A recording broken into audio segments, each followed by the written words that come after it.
So let's do a makeup haul! Dumating na yung mga in-order kong makeups na in-order ko para sa Sephora at sa Orange app. Uunahin natin itong sa Orange app. I-open na natin!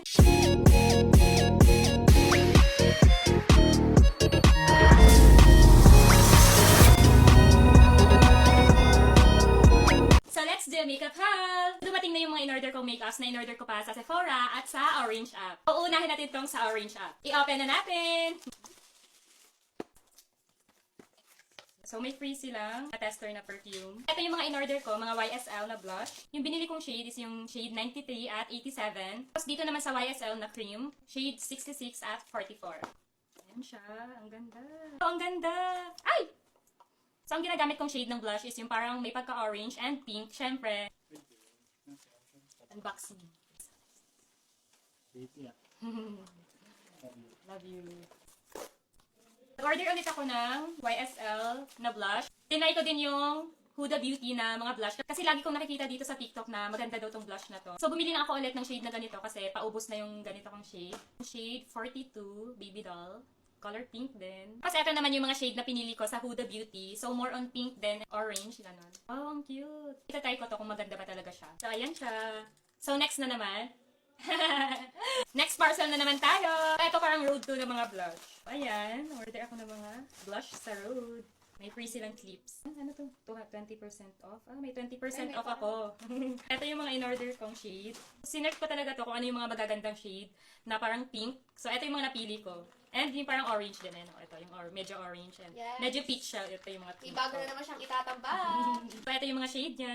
So, next na naman is yung Sephora. So, nakadami talaga akong order dito. Time lang natin. So, story time lang, guys. Ay, ba't ako guys? Dapat mga unggoy yung tawag ko sa inyo eh. So guys, so mga unggoy, story time lang. Hindi ba nag-Thailand kami? Bumili ako ng mga makeup doon sa Sephora. So habol ko talaga pag pumupunta ng ibang bansa is diretso talaga sa Sephora para bumili ng mga makeups. Mahilig kasi talaga ako sa mga makeups kahit hindi naman ako marunong masyado mag-makeup. So nakabili ako ng mga worth 20k ata ng mga makeups doon sa Sephora. Nung pag-uwi namin, nung hinanap ko kay mama, kasi siya kasi yung nagdilikpit ng gamit namin, sabi ko, itabi niya yung Sephora kasi baka maiwan. Tapos sabi niya, hindi daw niya alam. Hinanap ko talaga sa maleta namin, wala talaga as in. Sabi ni mama, baka daw natapon niya sa basurahan kasi akala niya basura daw yung parang nakalagay na kasi sa parang paper bag. So akala niya basura, so natapon niya lahat dun sa basurahan. Kaya ayun, nag-order ako ulit sa online na Sephora. Sobrang sayang talaga nun. Sobrang swerte ng basurahan. So sana may nakakita man lang nun or nakapansin na may laman talaga yun para hindi masayang. So baka may mga bash na naman dyan ha, kasi bili ako ng bili ng mga ganito. Mga unggoy para sa akin po kasi, deserve ko naman to. Kasi pinagpaguran ko talaga to, like walang tulog, hindi masyadong nakakain. Kaya deserve ko din naman siguro bumili ng mga bagay na gusto ko or yung mga pangarap ko lang dati na nabibili ko na ngayon. So meron na kaming ganito pero naubos and ayun, nag-order ako ulit kasi ang ganda nito.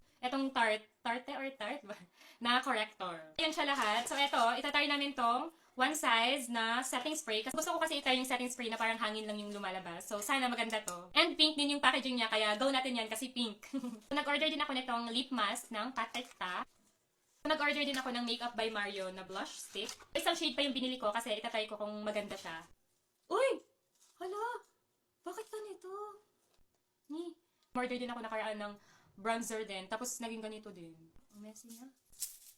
May kasama na din siyang brush. Ang ganda sana kaso so, dahil naubos na yung She's a Doll ko na shade ng Patekta, so nag-order ako ulit. Ang ganda na itong blush na to guys. Sobrang pigmented niya. Meron na din siyang kasamang cream. Ayan.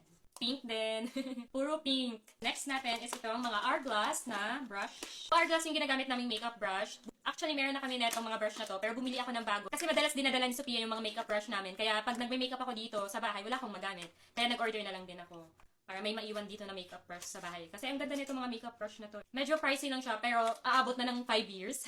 So mga unggoy, this is not to brag ka, but to inspire na, ayun nga, lagi kong sinasabi na work hard, wag lang susuko sa buhay. Kahit anong struggles na pagdaanan mo, go lang ng go, laban lang. Para soon, mabili mo din yung mga gusto mo. Yung pang blush na brush and highlighter brush and foundation, tas concealer na brush. So bumili din ako ng Makeup by Mario na brush and Patekta. Pang blush din ata to na brush. Ito is eyeshadow.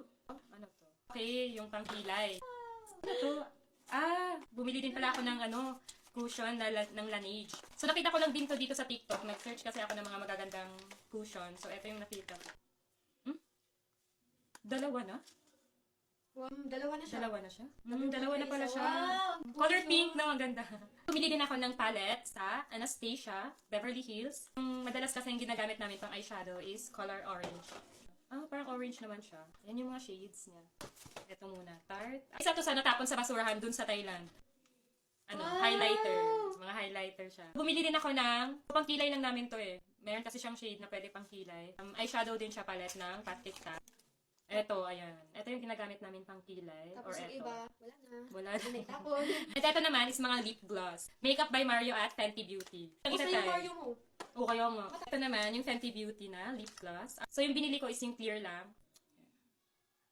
Wow! So, ayun na lahat yung mga napamili kong mga makeups. Yan. So, napagawa kasi ako ng bagong vanity. So, ilalagay ko na siya dyan. Yun lang mga onggoy. Bye-bye. Thank you for watching. See you on my next haul.